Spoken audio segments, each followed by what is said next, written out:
première année de Belshazzar, roi de Babylone, Daniel eut un songe et des visions de son esprit pendant qu'il était sur sa couche. Ensuite, il écrivit le songe et raconta les principales choses. Daniel commença et dit, « Je regardai pendant ma vision nocturne, et voici, les 4 vents des cieux firent irruption sur la grande mer, et 4 grands animaux sortirent de la mer, différents l'un de l'autre. Le premier était semblable à un lion et avait des ailes d'aigle. Je regardai jusqu'au moment où ses ailes furent arrachées. Il fut enlevé de terre et mis debout sur ses pieds comme un homme, et un cœur d'homme lui fut donné.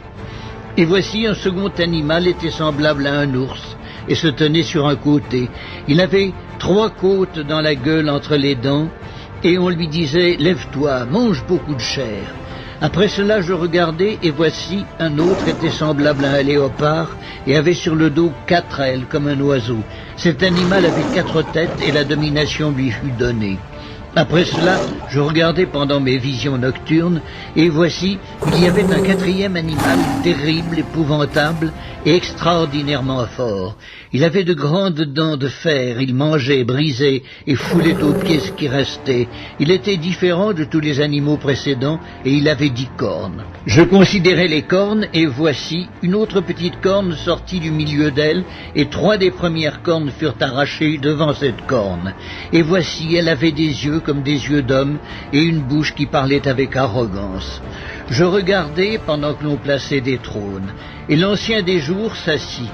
Son vêtement était blanc comme la neige, et les cheveux de sa tête étaient comme de la laine pure. Son trône était comme des flammes de feu, et les roues comme un feu ardent. Un fleuve de feu coulait et sortait de devant lui. 1000 milliers le servaient, et 10 000 millions se tenaient en sa présence. Les juges s'assirent, et les livres furent ouverts. Je regardai alors à cause des paroles arrogantes que prononçait la corne, et tandis que je regardais, l'animal fut tué et son corps fut anéanti, livré au feu pour être brûlé. Les autres animaux furent dépouillés de leur puissance, mais une prolongation de vie leur fut accordée jusqu'à un certain temps. Je regardai pendant mes visions nocturnes, et voici, sur les nuées des cieux arriva quelqu'un de semblable à un fils de l'homme. Il s'avança vers l'ancien des jours, et on le fit approcher de lui. On lui donna la domination, la gloire et le règne. Et tous les peuples, les nations et les hommes de toutes les langues le servirent. Sa domination est une domination éternelle qui ne passera point, et son règne ne sera jamais détruit. Moi, Daniel, j'eus l'esprit troublé au-dedans de moi, et les visions de ma tête m'effrayèrent. Je m'approchai de l'un de ceux qui étaient là, je lui demandai ce qu'il y avait de vrai dans toutes ces choses. Il me le dit et m'en donna l'explication. Ces 4 grands animaux, ce sont 4 rois qui s'élèveront de la terre. Mais les saints du Très-Haut recevront le royaume, et ils posséderont le royaume éternellement, d'éternité en éternité. Ensuite, je désirais savoir la vérité sur le 4e animal, qui était différent de tous les autres, extrêmement terrible, qui avait des dents de fer et des ongles d'airain, qui mangeait, brisait et foulait aux pieds tout ce qui restait. Et sur les 10 cornes qu'il avait à la tête, et sur l'autre qui était sortie, et devant laquelle 3 autres étaient tombés, sur cette corne, qui avait des yeux, une bouche parlant avec arrogance et une plus grande apparence que les autres, je vis cette corne faire la guerre aux saints et l'emporter sur eux, jusqu'au moment où l'ancien des jours vint donner droit aux saints du Très-Haut, et le temps arriva où les saints furent en possession du royaume. Il me parla ainsi. Le 4e animal, c'est un 4e royaume qui existera sur la terre, différent de tous les royaumes, et qui dévorera toute la terre, la foulera et la brisera. Les 10 cornes, ce sont 10 rois qui s'élèveront de ce royaume. Un autre s'élèvera après eux, il sera différent des premiers, et il abaissera 3 rois. Il prononcera des paroles contre le Très-Haut, il opprimera les saints du Très-Haut, et il espérera changer les temps et la loi. Et les saints seront livrés entre ses mains pendant un temps, des temps, et la moitié d'un temps. Puis viendra le jugement, et on lui ôtera sa domination, qui sera détruite et anéantie pour jamais. Le règne, la domination et la grandeur de tous les royaumes qui sont sous les cieux seront donnés au peuple des saints du Très-Haut. Son règne est un règne éternel, et tous les dominateurs le serviront et lui obéiront. Ici finirent les paroles. Moi, Daniel, je fus extrêmement troublé par mes pensées, je changeai de couleur et je conservai ces paroles dans mon cœur.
Bonjour Jacques Attali. Bonjour. Alors aujourd'hui nous allons parler de l'avenir de la radioidentification, souvent identifiée sous le sigle de RFID. Alors qu'est-ce que c'est? C'est une méthode pour mémoriser et transmettre des données qui sont stockées sur des radioétiquettes composées d'une puce électronique et d'une antenne, qui permet de recevoir et répondre aux requêtes radio émises depuis un émetteur-récepteur. Alors ces radioétiquettes, elles sont introduites dans des produits ou collées sur des objets, mais elles peuvent aussi être implantées dans des organismes vivants. On a le sentiment que c'est quelque chose de très nouveau, alors qu'en fait, ça existe depuis très longtemps. Oui, et comme notre émission parle de l'avenir, on va essayer de se concentrer sur ce que ça signifie pour notre avenir, tout ça. Mais en effet, comme toujours, les progrès techniques sont des choses qui apparaissent lentement. En général, il faut 40 ou 50 ans depuis la première idée jusqu'à la généralisation. Et en général, il faut trouver un cas particulier de départ qui est presque toujours une opération militaire. Dans ce cas-là, on ne manque pas à cette généralité. La RFID que vous avez parfaitement décrite comme étant une façon de reconnaître à distance un objet ou de l'identifier sans avoir lui demandé de sortir sa carte d'identité. Pour un objet, c'est rare qu'il ait une carte d'identité sur lui. Ça a commencé, en effet, pendant la guerre de 40, aux États-Unis, pour les combats aériens au-dessus du Pacifique, où il y a eu beaucoup d'accidents où les avions américains se sont entre-détruits, et où on a mis dans tous les avions de la flotte américaine des mécanismes qui permettaient de reconnaître les avions amis. Amis-ennemis. Et donc ça permettait au radar d'un avion de chasse de ne pas tirer sur un avion ami. Ensuite, ça a été d'ailleurs breveté assez tard, dans les années 60, aux États-Unis. Curieusement, ça a été breveté pour reconnaître des locomotives. Puis ensuite, ça a été généralisé ou utilisé d'abord pour l'identification du bétail. et puis progressivement pour toute une ensemble d'autres activités. Mais alors j'imagine que depuis la guerre de 40 et les avions américains équipés de puces qui devaient être gigantesques par rapport à celles qu'on trouve aujourd'hui sur le bétail ou dans des produits de grande consommation. En fait, au début, dans les avions, c'était pas des puces, puisque c'était des gros machins, mais depuis que le microprocesseur existe, depuis le milieu des années 60, et que s'applique sur le microprocesseur ce qu'on appelle la loi de Moore, c'est-à-dire la réduction de moitié tous les 18 mois de la taille d'un microprocesseur, on a évidemment un changement considérable qui fait que progressivement c'est devenu des choses extrêmement petites, qu'on a pu même intégrer le lecteur et l'antenne et qu'on peut y mettre un nombre d'unités d'information de plus en plus élevé qui fait qu'aujourd'hui c'est vraiment un outil extraordinairement différent de ce que c'était au départ. Alors aujourd'hui les applications ce sont par exemple le pass Navigo pour la RATP à Paris, des passes pour des bâtiments sécurisés, mais aussi des certificats d'authenticité qui sont insérés dans des produits de luxe, ou alors des étiquettes intelligentes utilisées pour la traçabilité des stocks dans les produits de grande consommation dans les supermarchés. Ce sont, si j'ose dire, des applications encore assez simples, assez bienveillantes. Qu'est-ce qu'on peut imaginer comme application dans le futur? Vous avez à juste titre employé le mot traçabilité. C'est évident que l'essentiel des utilisations de cette technologie, au départ, porte sur la traçabilité. Tout ce que vous avez décrit, c'est la traçabilité soit des objets, soit des personnes. Donc, tout ce qui va être de plus en plus nécessaire à suivre à distance, savoir ce qu'il devient, permettre de connaître l'évolution des produits, les localiser, optimiser les stocks, de façon à ce qu'on ait des stocks minimaux, faire en sorte qu'on sache en permanence où se trouvent ces objets, permettre d'intégrer des processus de production. Oui, on parle d'un enjeu économique majeur dans la traçabilité des produits. Les réductions des coûts sont considérables. En termes de sécurité sanitaire, de pouvoir tracer l'origine des produits agricoles depuis leur conception jusqu'à leur consommation. Tout ça donne une traçabilité sur les objets absolument gigantesque, encore à venir. Sur les personnes aussi, on peut imaginer une traçabilité encore plus grande. Parce que sur les objets, on connaît, mais sur les organismes vivants, que ce soit les animaux ou les êtres humains, qui pourront avoir une puce électronique implantée dans le corps. Mais avant de parler de l'implantation des organismes vivants, il faut regarder tout ce qui va se passer aussi sur les moyens de paiement et sur la surveillance même dans la vie quotidienne de nos enfants ou de nos petits-enfants. Bientôt, on va pouvoir avoir dans les grands magasins ou dans les magasins de grande surface des caddies intelligents qui vont, lorsque vous passez devant un rayon, vous montrer sur un écran de télévision, grâce à des RFID, l'historique et le détail, avec la publicité nécessaire, des produits devant lesquels vous passez. Ensuite, vous le mettez dans votre caddie et vous sortez du magasin sans payer, puisqu'on aura sur soi une carte RFID qui va vous identifier votre compte bancaire. En payant, mais sans s'arrêter à la caisse, vous voulez dire? Oui, on paiera, mais sans s'arrêter à la caisse, au moment de télécharger. On pourrait même aller plus loin, parce que simultanément, on pourrait imaginer, on fera que votre frigidaire lui-même sera en permanence tenu à jour, qu'on sait ce qu'il y a dedans. Par des étiquettes intelligentes. Par des étiquettes intelligentes. Le frigidaire lui-même saura repérer tout ce qui est en lui et vous alertera sur ce qu'il faut acheter au moment où vous êtes dans le magasin parce que ça manque. Et au moment où vous aurez passé la caisse et où vous serez en train de partir, il vous dira quelle sera la nouvelle composition de votre frigidaire et si vous n'avez pas oublié le beurre ou les œufs ou autre chose qui est vitale et qui n'est pas là. Mais alors ça c'est formidable pour aider les ménagères dans leur vie de tous les jours. Mais alors dans des applications peut-être moins prosaïques, qu'est-ce qu'on peut imaginer sur la traçabilité des individus? Tout ce qu'on peut imaginer, c'est tout ce qui permettra, soit de façon positive, soit de façon inquiétante, de surveiller les gens. On pourra vouloir... on a parlé de mettre des puces RFID sur des nourrissons dans des maternités. D'abord, on pourra mettre sous forme de bracelet, en effet, des puces RFID pour identifier les nourrissons et savoir où ils sont en permanence, pour éviter les échanges, mais ça, on sait le faire autrement. Des kidnappings. Pour éviter des kidnappings. On pourra le faire et beaucoup de parents pourront le vouloir, suivre leurs enfants, même s'il y a aussi d'autres techniques avec les GPS sur le téléphone qui vont permettre de le faire. À l'école? À l'école, suivre en permanence. Le GPS sera de ce point de vue quelque chose qui sera parallèle à l'RFID, même si l'un et l'autre vont se mêler de façon assez particulière. Et ensuite, on pourra aussi suivre des gens qui seront en situation de demander à être suivis. Par exemple, tous les gens qui pourront avoir des troubles de mémoire ou évidemment les débits. Ou dans une incapacité physique ou mentale. Des activités physiques mentales et qui demanderont à être suivis, à être en permanence récupérés. Là aussi, le GPS et le téléphone pourront être des instruments différents. Est-ce que ça voudrait dire qu'on pourrait stocker sur soi toutes les informations relatives à votre état physique pour ne pas avoir à accumuler des radios, des diagnostics et tout posséder en permanence sur soi. Ça, on peut le faire déjà. Mais à travers une puce implantée Alors, sur soi. on pourra le faire soit sous forme d'une carte d'identité électronique qu'on pourra tendre, et même sans avoir à la tendre, c'est tout l'intérêt de la RFID. Vous passez, et sans même bouger, sans avoir à fournir un document, vous le donnez. On n'a pas besoin d'implanter une carte d'identité pour que cette carte d'identité qui est dans votre portefeuille soit visible. On pourrait parfaitement imaginer que ça soit simplement dans votre portefeuille et quand vous passez... Oui, ça c'est ce qu'on a aujourd'hui sur les réseaux de transport en commun. C'est un premier Mais exemple. si on imagine qu'on réduit les étapes et qu'on n'ait plus de documents avec soi, est-ce que on ne va pas vers des questions d'éthique, d'intégrité physique, en voulant développer des process, des méthodes évidemment, comme les RFID? À terme, on peut, dès aujourd'hui, ça existe, puisqu'il y a ce célèbre exemple d'une boîte de nuit à Barcelone qui l'utilise déjà pour identifier ses clients en leur proposant l'implantation par une petite chirurgie très élémentaire d'une puce qui leur permet d'entrer, de sortir et même de payer les consommations.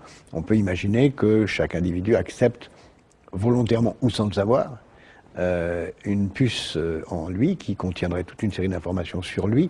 Et sur ses entrées dans les différents clubs de sport, écoles, bâtiments sécurisés. Qui permettrait à la fois de payer tout, de tout savoir, mais donc d'être libéré d'un certain nombre de contraintes. Vous dites sans le savoir, pourquoi sans le savoir? Par exemple, on a déjà eu un exemple il y a quelques années de chaînes de grands magasins qui ont donné des cartes de fidélité à leurs clients sans leur dire que ces cartes de fidélité étaient des cartes contenant des moyens de reconnaissance à distance, de RFID, qui ont permis à ces magasins, pendant le temps où cette expérience a duré, parce qu'elle a été interrompue devant les protestations générales, de tout savoir sur le comportement d'achat des gens, sans que les gens le sachent eux-mêmes, puisqu'ils avaient une carte de fidélité dont ils ne savaient pas qu'elle servait à ça aussi. Pour aller plus loin sur la traçabilité, est-ce qu'on pourrait imaginer une traçabilité universelle qui irait avec une normalisation, une globalisation du stockage des données? Est-ce qu'on pourrait, à ce moment-là, imaginer un organisme qui contrôle, qui régule ce stockage des données et leur légitimité à travers tous les pays du monde? Parce qu'on imagine que les gens vont se déplacer et que si on se fait poser une étiquette intelligente sur soi ou qu'on a des documents qui stockent des données, passant d'un pays à l'autre, on voudra avoir une traçabilité universelle. C'est en effet une grande question, parce que toutes ces technologies dont on parle sont aujourd'hui pas tout à fait compatibles, même pas du tout compatibles, et il y a un vrai problème et une vraie difficulté qui se pose là. Peut-être est-ce même souhaitable, puisque ça permet d'éviter que ces fichiers soient compatibles, puisque on le sait bien que la protection de la vie privée exige l'incompatibilité des fichiers, au moins leur incommunicabilité. L'incompatibilité est la meilleure façon de protéger contre la communicabilité. Mais il y a une évolution qui va plutôt dans le sens de la possibilité de créer les conditions de cette communicabilité. C'est ce qui s'est passé sur Internet, où il y avait au départ quelques risques de processus différents, et il y a un processus qui s'est identifié avec toutes les technologies ou les sociétés qui se sont mises en place pour permettre une homogénéisation d'Internet. Je dis ça pas par hasard, parce que en fait, la RFID est une étape d'une évolution beaucoup plus vaste qu'on appelle Internet des objets, où les objets vont avoir aussi une adresse Internet qui est beaucoup plus vaste que la dimension de la RFID, qui vont permettre, ayant une adresse Internet, de communiquer avec d'autres. C'est-à-dire une adresse email ou une adresse Internet qui leur crée un mini-site? Une adresse Internet, et ayant une adresse Internet et une capacité de recevoir ainsi des messages, elles vont pouvoir recevoir des ordres. Par exemple, on pourra envoyer un message Internet à son frigidaire pour lui poser des questions, on pourra envoyer un message Internet à son automobile à distance pour savoir ce qui en se passe, on pourra à distance savoir si les portes de sa maison sont ouvertes, si les volets sont fermés, si telle chose ou telle chose se passe. Donc toute la domotique va être révolutionnée par la RFID et son évolution vers l'Internet des objets. Et s'il y a Internet des objets, c'est-à-dire que si ça a déjà commencé, si Internet des objets se généralise, alors évidemment ça sera très homogénéisé. Alors est-ce qu'on pourrait imaginer des puces pour se protéger des puces, c'est-à-dire se créer des garde-fous contre ce maillage très dense de toutes ces informations nous concernant? Ah ben oui, parce que on l'a dit dans plusieurs émissions, le vrai luxe de demain, ce sera d'être isolable, de pouvoir s'isoler. Et la vraie liberté, ce ne sera pas d'être relié aux autres, de pouvoir leur communiquer, qui est évidemment nécessaire, mais ce sera le droit de ne pas être branché. Donc je pense qu'il y aura des systèmes de brouillage qui vont apparaître. Ils existent déjà. Brouillage des ondes émises par la puce. Et il y aura aussi, de la part de chacun d'entre nous, une exigence morale et matérielle de vérifier en permanence qu'on n'est pas involontairement connecté. C'est ce qui va être le plus difficile, certainement. Bah oui, mais comme les gens plus ou moins importants, qui se croient tels, qui font en permanence vérifier que leur bureau n'est pas sous écoute, il y aura de la part de chacun d'entre nous une vérification permanente, une vigilance à l'égard du branchement involontaire sur des réseaux sur lesquels on ne souhaiterait pas être connecté et dans lesquels on est déjà de mille et une façons en relation avec les autres sans le savoir. Est-ce qu'on pourrait imaginer un détournement de cette radio-identification vers des objectifs moins bienveillants que nous protéger ou nous surveiller de façon utile, par exemple l'espionnage et plus loin le terrorisme?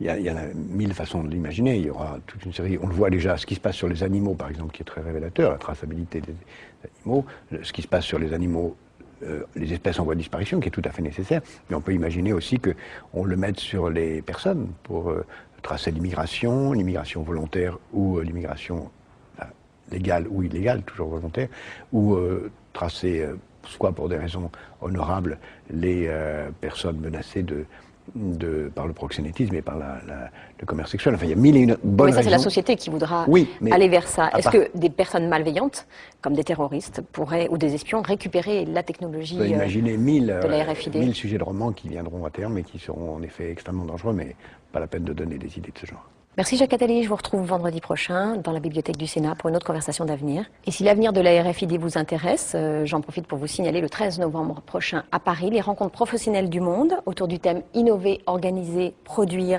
2009, la révolution RFID. Je vous invite à retrouver toutes les informations sur cette journée sur notre site internet publicsénat.fr, rubrique Conversation d'avenir, où vous pourrez également revoir cette émission et y réagir. Merci, à la semaine prochaine.